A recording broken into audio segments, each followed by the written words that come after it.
بعد حمله 31 اکتبر که حیات 8 نفر را از بین برد، پرزیدنت ایالات متحده آمریکا دونالد ترامپ دستور داد که تفتیش مهاجران توسعه یابد. مقامات ایالات متحده آمریکا حمله روز سه‌شنبه را عملی تروریستی عنوان داده، فرد متهم در این حمله را که زاده ازبکستان است بازداشت نمودند. از زمان حمله های تروریستی ماه سپتامبر سال 2001 این بار اول است که در شهر نیویورک حمله مرگبار بالای راهگذرها توسط ماشین به وقوع پیوسته است. مقامداران نیویورک میگویند در نزد سابق بنای مرکز جهانی تجارت، فرد متهم با حمله با ماشین اجاره به طرف راهگذرها حرکت کرد. رسانه‌های آمریکایی نوشتند که مسئولیت حمله بر دوش سیف الله حبیب اللهویچ سوئیپوی 29 ساله است که در سال 2010 به آمریکا هجرت کرده است. به قول شاهدان، سوئیپوف با صدای بلند الله اکبر گفته با ماشین چند راهگذر و افراد سوار دوچرخه را هدف قرار داد.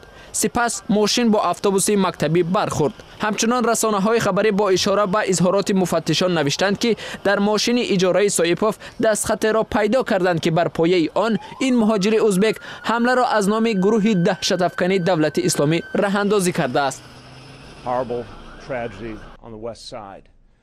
بر اساس معلوماتی که داریم، این عمل خائنانه تروریستی بود که مردم بیگناه را هدف قرار داد.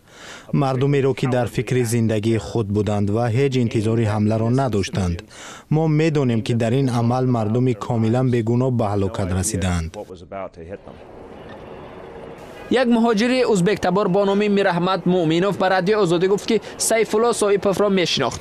مومینوف علاوه کرد که سوئیپوف ابتدا در ایالت اوهایو و از سال 2013 به ایالت فلوریدا کوچ بسته به وجه عموم از حساب رانندگی روز میگذراند.